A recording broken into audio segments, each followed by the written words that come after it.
Deo north complain করেছিলেন যে during elections এই যে গর্গা চ্যাটার্জি আছেন উনি ইভিএম ট্যাম্পারিং নিয়ে এরকম একটা পোস্ট করেছিলেন, ইভিএম ট্যাম্পারিং হচ্ছে এবং এরকম পলিটিক্যাল গ্রুপকে আহ্বান করলেন কি তোমরা আন্দোলন করো, এই করো, সেই করো।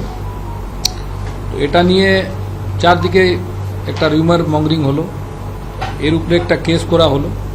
মানে আগে তো কেস করে ওনাকে নোটিশ দিয়ে ডাকা হলো, তো দুবার নোটিশ দিয়ে আসেননি, তারপরে ওনাকে সেই জন্য অ্যারেস্ট করা হয়েছে। এর আগে আরেকটা কেস হয়েছিল যেখানে বিভিন্ন রকম কমিউনিটির মধ্যে ভেদভাব এইসব করানো, এরকম অনেকগুলো পোস্ট উনি করেছিলেন। তো ওই কেসে ওনাকে সোন অ্যারেস্ট করা হবে। তো এই দুটো কেস নিয়ে ওনাকে অ্যারেস্ট করা হয়েছে।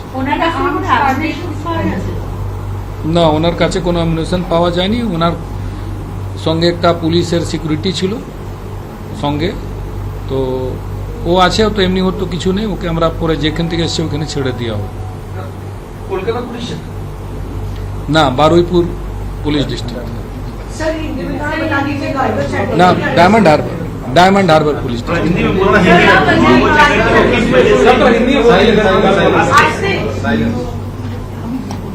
हिंदी में किस चीज के बारे में? गर्गा चटर्जी ने कुछ पोस्ट किया था सोशल मीडिया पे जिसमें ईवीएम टैंपरिंग और इलेक्शन प्रोसेस में कुछ गड़बड़ी हो रही है, जिसको उन्होंने बताया था लोगों को, जिसके कारण राजनीतिक दलों के अंदर तरह तरह का जो है सो मतलब भूल धारणा उत्पन्न हुई और एक कन्फ्यूजन क्रिएट हुआ।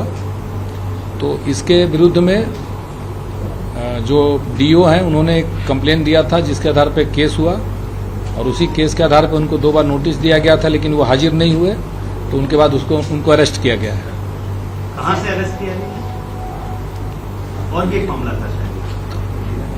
ये अरेस्ट कहाँ से हुआ? बट उस केस में अरेस्ट हुआ है। अरेस्ट तो कलकत्ता में ही हुआ है। और एक जो मामला वो एक पुलिस का ही सुओ मोटो केस है, जिसमें इस तरह का पोस्ट आ रहा था उनका बार बार, जिसमें कि अलग अलग कम्युनिटी के लिए अलग अलग बातें कर रहे थे, तो जिससे कि भेदभावना पैदा होती है। तो उसके विरुद्ध में भी केस हुआ था। उस केस में भी उनको मतलब अटैच किया जाएगा, वो भी उनके विरुद्ध में। साइबर पीएसए केस मैदान थाना केस হয়েছে। मैदान थाना केस হওয়ার পরে সাইবার থেকে দেওয়া হয়েছিল। Sir, another question, can you please throw some light on what is the present status of security of Abhishek Banerjee? There are a lot of speculations going around, sir.